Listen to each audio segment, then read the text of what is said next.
में हम आगे बढ़ा रहे हैं। अक्षांश के भी कुछ उपयोग सिखाएंगे और देशांतर के द्वारा समय निकालना हम लोग सीखेंगे। और ये दोनों बेसिक के बाद तब हम लोग फिजिकल के क्लास को आगे की ओर बढ़ाएंगे। तो पहले सुनेंगे ध्यान से।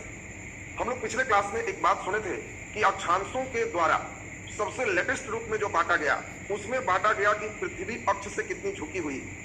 कई तरह का बंटवारा हम लोग देखे थे अक्षांश से। दो भाग में भी बांटे, निम्न अक्षांश और उच्च अक्षांश। अगर दो भाग में बांटे तो निम्न कहां से कहां तक? 0 से 45, चूंकि दो ही भाग में बांटे, और 45 से 90 को उच्च अक्षांश का। दूसरा आपको हमने बताया कि 3 भाग में भी बांट सकते, निम्न अक्षांश, मध्य अक्षांश, उच्च अक्षांश। बोलो इसमें निम्न कहां से कहां? 0 से 30 निम्न, 30 से 60 मध्य और 60 से 90 हमारा उच्च। तब उसके बाद तीसरा नंबर पृथ्वी के झुकाव पर बांटा गया, और ये सबसे ज्यादा प्रयोग में चलते हैं। और इसमें आपको बताया कि पृथ्वी अपने अक्ष से कितने डिग्री झुकी है? 23.5 डिग्री झुकी है। और इस झुकाव के कारण हमारे सूर्य 23.5 ऊपर से 23.5 नीचे इतना ही वैरी कर सकता है। सूर्य स्थिर है, लेकिन आपको बताया था कि ब्रेक स्थिर है लेकिन चक्का टाल। तो चक्का टाल है तो कभी नजदीक आएगा, कभी एकदम दूर भागेगा। तो कभी ई वाला 23.5 एकदम करीब आएगा और कभी नीचे वाला 23.5 करीब आएगा, ऊपर वाला 23.5 एकदम दूर हो जाएगा। और इसी में हम लोग देखे थे कि जो 0 डिग्री का लाइन था, हम लोग इसको बड़ा बना लें ताकि आपको एकदम समझने में दिक्कत ना हो। तो हम लोग पिछले क्लास में जो चले थे उस चीज को हम लोग देखें तो आपको याद है इसमें कि ये मान लेते हैं हम लोग पृथ्वी बनाए। तो पृथ्वी में आपको हमने बताया कि ठीक बीच का जो लाइन है इसको हम 0 डिग्री अक्षांश कहते हैं, और 0 डिग्री अक्षांश का ही नाम क्या है? विषुवत रेखा। इसी को इक्वेटर या भूमध्य रेखा कहते हैं।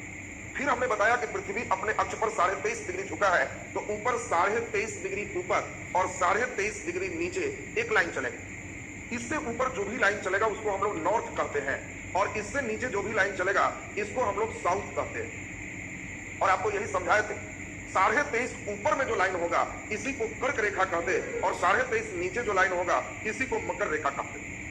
बात पर ध्यान देंगे। इसके बाद हमने बताया कि अगर पृथ्वी सीधा से 23.5 झुका है तो नीचे से 66.5 होगा, क्योंकि हमने देखा था पूरा कोण 90 होता है। तो 66.5 वाला का हम लोग नाम देखे थे। ये ऊपर 66.5 नॉर्थ जो आप देख रहे हो इसी को हम लोग कहते हैं यह आर्कटिक वृत्त है। और 66.5 जब नीचे चलेंगे तो इसको हम लोग देखे थे ये साउथ है, अंटार्कटिका वृत्त है। और तब हम लोग देखे इसके ऊपर में जो थे ये नॉर्थ पोल थे, उत्तरी ध्रुव, और नीचे जो देखे थे ये साउथ पोल। अब यहां से बात पर गंभीरता से ध्यान देना है, क्योंकि मेन क्वेश्चन अब धीरे धीरे बढ़ते चला जाएगा। बेस इसमें सबसे महत्वपूर्ण बात आपको समझनी है कि पृथ्वी अपने अक्ष पर नहीं झुकी रहती तो सूर्य हमेशा विषुवत रेखा के सामने होता और दिन रात हमेशा बराबर होता, मौसम में कोई परिवर्तन नहीं होता। लेकिन पृथ्वी के झुकने के कारण सूर्य की स्थिति कर्क से लेकर के विषुवत और मकर तक यही चमकते रहता है। सूर्य चूंकि 23.5 से पृथ्वी झुकी है तो कभी यह भाग नजदीक कभी यह भाग नजदीक होता है। सूर्य स्थिर है, ये अपने घूर्णन के कारण अभी झुका हुआ है और हमारे हाथ के चारों ओर चक्कर लगाएगा तो झुका हुआ है। तो इस इंड को सोचे, कभी यह पास होगा कभी यह दूर हो, क्योंकि ये झुकाव के कारण ऐसी स्थिति बनेगी। और इसीलिए ये कर्क टू मकर ये वैरी करता है। और इसके डेट फिक्स है, जिस डेट को आपको समझना है और उस डेट पे आप लोग को ध्यान रखना है। ये जो डेट है इसको हम लोग 21 कहते हैं। इसके बाद गिनती गिनना है तो 22 जस्ट नहीं करके नीचे 22 करना है और बीच में 23 कर देना है। गिनती 21, 22, 23 नहीं है, 21, 23, 22 गिनती एकदम दिमाग में सेट करिए, सबका याद हो जाएगा। पहले 21 फिर 22 होता, लेकिन 23 नीचे 22 करता। और जून में मेन हम लोग ज्यादा गर्मी पड़ती है, 21 जून है। 3 महीना का स्टॉपेज लेंगे। जून के बाद जुलाई, अगस्त, सितंबर, फिर 3 महीना मारेंगे, अक्टूबर, नवंबर तो दिसंबर। फिर यहां से सूर्य ऊपर की ओर चल देगा, तो फिर यहां से चलेगा तो दिसंबर में 3 महीना जोड़ेंगे, जनवरी, फरवरी तो मार्च, और यह 21 मार्च फिर हो जाएगा। और फिर 3 महीना जोड़ेंगे तो मार्च के बाद अप्रैल, मई, जून हो जाएगा। बढ़िया से समझे, ये स्टेप जो लड़के एकदम समझ लेंगे तो यहां से क्वेश्चन उनका और भूगोल की स्थिति समझना उनके लिए बहुत आसान हो जाएगा। तो हम लोग अभी जो बना रहे हैं उसको फिर से थोड़ा छोटा करें कि आप सभी चीज को एक बार देख पाए। तो हम लोग अभी जो देखे उस चीज को फिर से सुनिए। सूर्य की स्थिति कर्क रेखा से मकर रेखा तक चेंज होता है। ये विषुवत रेखा के ऊपर को उत्तरी गोलार्ध कहते हैं। अगर सूर्य विषुवत रेखा पर होता, पृथ्वी झुकी नहीं होती, तो जितना भाग ऊपर है उतना ही भाग नीचे होगा। तो ये पृथ्वी के ठीक बीच में रहने से पूरे पृथ्वी पर दिन और रात बराबर होगी। लेकिन जब ये इधर आ गया है तो इधर जब सूर्य रहेगा तो दिन यहाँ ज्यादा होगा, रात छोटी होगी, और नीचे वाला बेचारे का दिन छोटी होगी और रात लंबी होगी। तो अब यहाँ से कई क्वेश्चन आते हैं जिसको हम खूब बढ़िया से समझा रहे हैं। 2-3 बार बोलेंगे, एकदम ये स्टेप आपका सही होना चाहिए। आपको पूछे कि कर्क रेखा के लंबवत सूर्य कब चमकता है? 21 जून। फिर पूछा जाए मकर रेखा के लंबवत सूर्य कब चमकता है? 22 दिसंबर। विषुवत रेखा के लंबवत सूर्य कब चमकता है? 21 मार्च और 23 सितंबर। 2 डेट में पहुंचता है। और इसीलिए अब बात को समझते चलेंगे, सूर्य सबसे ज्यादा विषुवत रेखा के ही नजदीक, और जब विषुवत रेखा के नजदीक है तो यहाँ पे बहुत ज्यादा गर्मी होती है। क्योंकि सूर्य यहाँ पर ज्यादा समय तक है, तो आपको पूछा जाए निम्न अक्षांशों में तापमान होता है, निम्न ताप की उच्च ताप, तो निम्न अक्षांश है लेकिन उच्च ताप होगा क्योंकि सूर्य की किरण यहाँ लंबवत पड़ती है। और इंपॉर्टेंट चीज हम लोग जरा सुनते जाएंगे, यहाँ पर जब यहाँ गर्मी पड़ती है तो 2 अक्षांश के बीच के भाग को कटिबंध कहते हैं, और गर्म को हम लोग हिंदी में उष्ण कहते हैं। इसीलिए कर्क रेखा से मकर रेखा के भाग को उष्ण कटिबंध कहा जाता है। बात ध्यान रखेंगे, जब हम बोलेंगे उष्ण कटिबंध तो आपके दिमाग में आना चाहिए उष्ण माने गर्मी, और गर्मी का मतलब हो गया सूर्य कर्क से मकर यहाँ जाता है, यही मेन गर्मी, और इसको हम लोग उष्ण कटिबंध कहते हैं। यहाँ ज्यादा गर्मी पड़ती है। अब 3 क्षेत्रों पर गौर करें, 23.5 नॉर्थ से 66.5 नॉर्थ, या 23.5 साउथ से 66.5 साउथ। जब सूर्य यहाँ होगा तो यहाँ गर्मी होगी, लेकिन जब सूर्य यहां चला जाएगा तो यहां भयंकर ठंड पड़ेगी। यानी इधर का व्यक्ति का डबल आनंद है, गर्मी का भी और जो है ठंड का भी। यानी ये शीत का भी आनंद लेंगे। जब सूर्य मकर पर जाएगा तो यहाँ कड़ाके की ठंड होगी, और जब सूर्य कर्क पे आएगा तो यहाँ गर्मी भी पड़ेगी। और इसीलिए इस जोन को हम लोग शीतोष्ण कटिबंध कहते हैं। शीतोष्ण का मतलब होता है शीत और उष्ण, इसीलिए इसका नाम है शीतोष्ण। यहाँ गर्मी भी है और ठंड भी है। बाकी ऊपर सूर्य कभी लंबवत नहीं चमकता है। इसी कारण से जब सूर्य लंबवत नहीं चमकता तो यहाँ हमेशा ठंड ही रहते हैं। इसको शीत कटिबंध कहते हैं, ये भी शीत कटिबंध कहलाता है। तो पृथ्वी पर आप एक स्थिति देख पाए गर्मी की स्थिति कैसी हो। जब हम कटिबंध बोलेंगे तो समझना कि 2 अक्षांशों के बीच का भाग है। कर्क रेखा से मकर रेखा हमारा उष्ण कटिबंध, कर्क रेखा से या तो आर्कटिक हो या मकर से अंटार्कटिका हो, शीतोष्ण है, और अंटार्कटिका या आर्कटिक से ऊपर या नीचे हमारा शीत कटिबंध पड़ता है। अब अगली स्थिति जो प्रश्न पूछे जाते हैं, अब यहाँ पर आपको ध्यान चाहेंगे, और बढ़िया से आप अगर समझ लोगे तो हमारे साथ कई क्वेश्चन कर पाओगे। अब यहाँ पे ठीक से सुने, जिस समय सूर्य विषुवत रेखा पर है तो जितना ऊपर है उतना ही नीचे है, तो पृथ्वी के ठीक पीछे। इसीलिए जब सूर्य विषुवत रेखा पर होगा तो पूरे पृथ्वी पर दिन और रात बराबर होते हैं।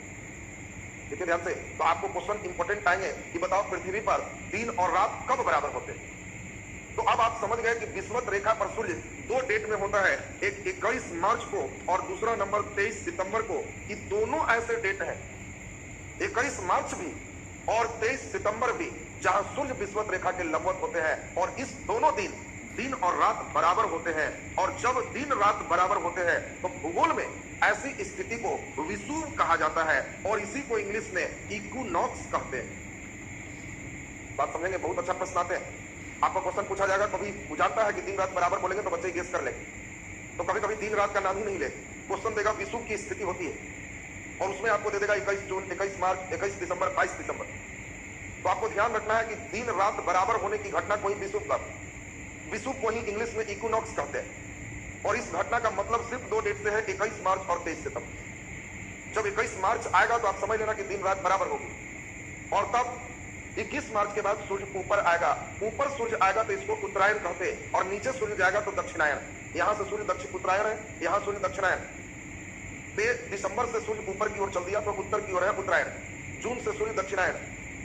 हिंदू धर्म में माना जाता है कि जब सूर्य उत्तरायण है और उस समय कोई मरते हैं तो स्वर्ग का वही समय गेट खुला रहता है जब उत्तरायण सूर्य हो।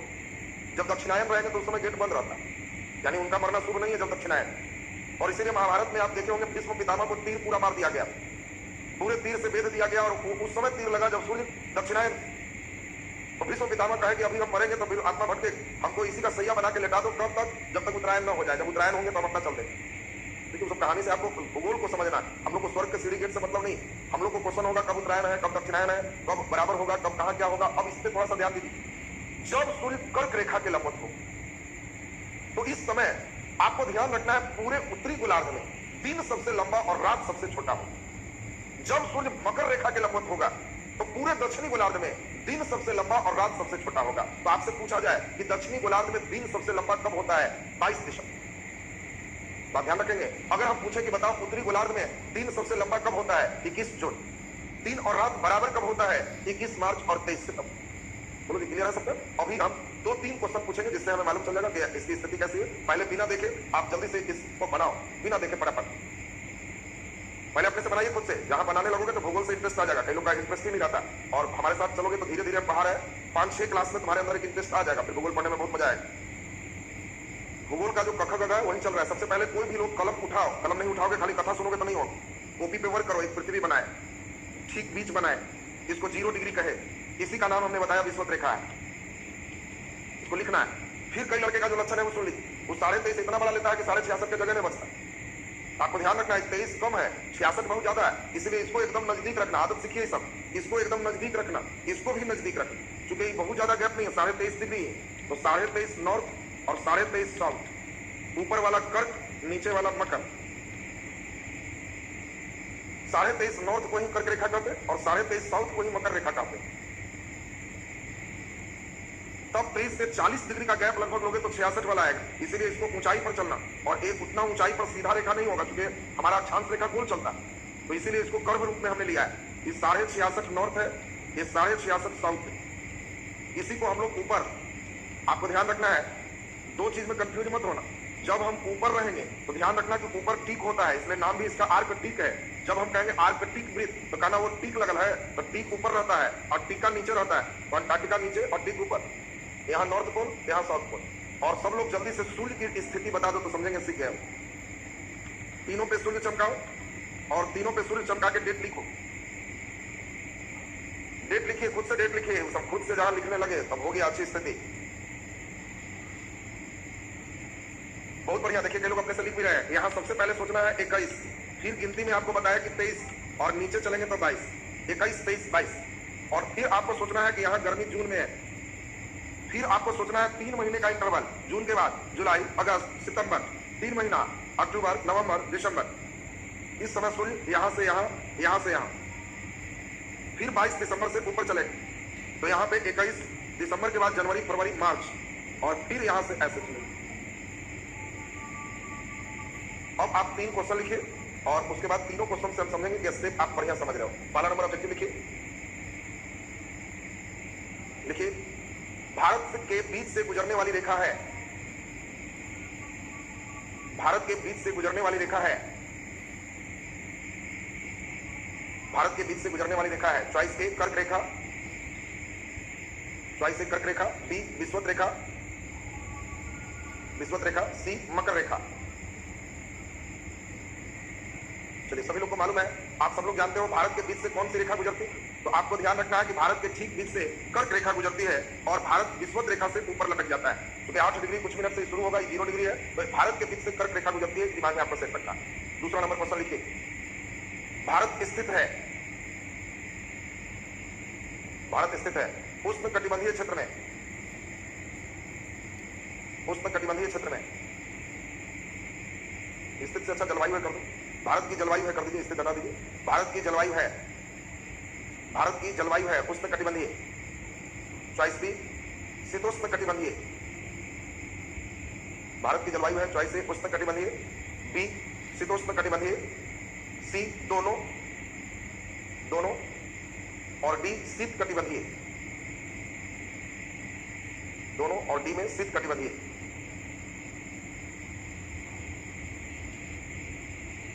जल्दी से आप बढ़िया से सोच लीजिए, भारत की जलवायु है, देख के बताइए जल्दी से, भारत की जलवायु है, क्या आंसर मारेंगे?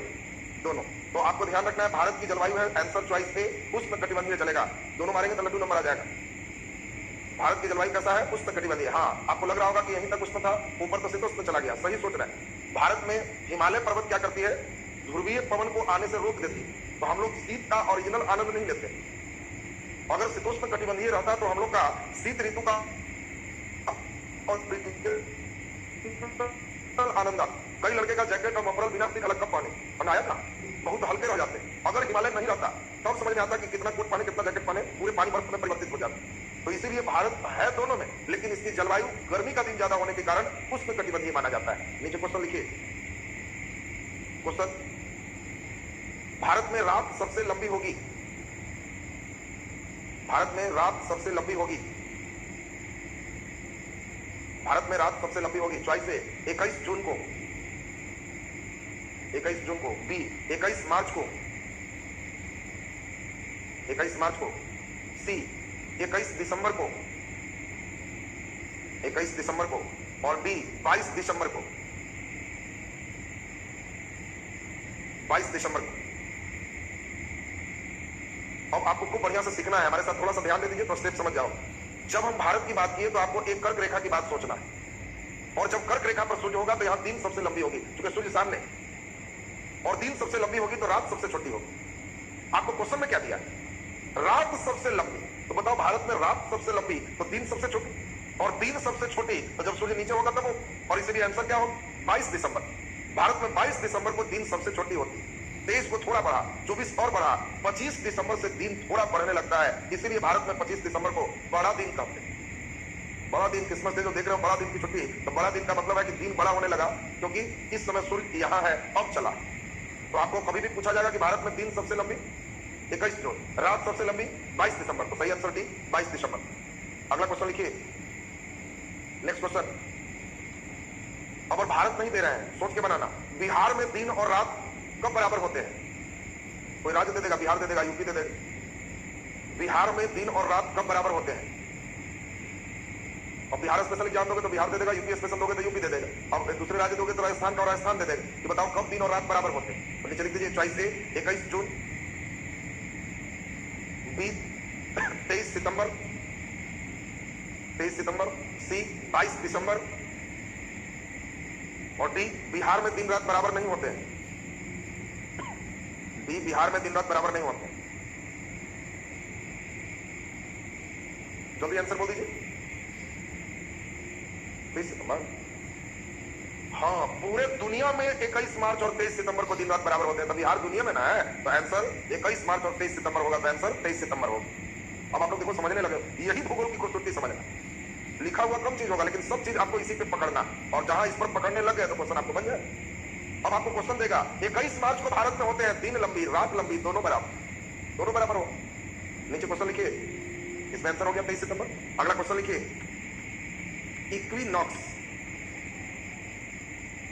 इक्विनॉक्स, एक बार क्वेश्चन पूछा, इक्विनॉक्स, इक्विनॉक्स की घटना घटित होती है।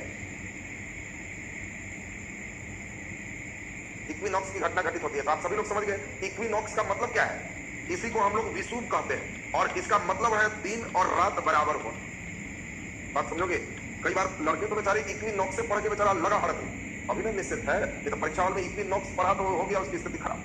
तो इक्विनॉक्स को ही विषुव कहते हैं, और विषुव का मतलब है दिन बराबर रात। और एक घटना कब घटित हो गया? 21 मार्च को, और कब हो गया? 23 सितंबर को। ये दोनों डेट ऐसा है जिसको हम लोग इक्विनॉक्स के नाम से जानते हैं। नीचे एक क्वेश्चन और लिख दीजिए, दक्षिणी गोलार्ध में दिन सबसे लंबी होती है। क्वेश्चन लिखिए, दक्षिणी गोलार्ध में दिन सबसे लंबी होती है। दक्षिणी गोलार्ध में दिन सबसे लंबी होती है। चलिए जल्दी से डेट पर अपने से लिख दीजिए। आप आंसर सीधा लिखो बिना चॉइस का, जल्दी आंसर बोलो। दक्षिणी गोलार्ध का मतलब हो गया इससे नीचे दिन लंबी होती है, तो आंसर क्या होगा? 22 दिसंबर। अगर उत्तरी गोलार्ध में दिन कहते तो क्या आंसर होता? 21 जून। चलिए तो आंसर लिख दीजिए 22 दिसंबर। तो अब हम समझते हैं कि इससे रिलेटेड जो प्रश्न है एकदम क्लियर है सबका। अब हम लोग यहां से चलेंगे समय निकालने के, जिसके लिए देशांतर का हम लोग प्रयोग करेंगे। तो नीचे लिख दीजिए, देशांतर रेखा और समय। अब महत्वपूर्ण टॉपिक आ गया आपका, देशांतर रेखा और समय। और देशांतर और टाइम को हम लोग अगले दिन निकालेंगे, और अगला दिन बेसिक जो क्लास था अक्षांश और देशांतर को कंप्लीट हो जाएगा, तब हम लोग उससे आगे सेक्शन शुरू कर लेंगे। आज का क्लास आपका यहीं तक।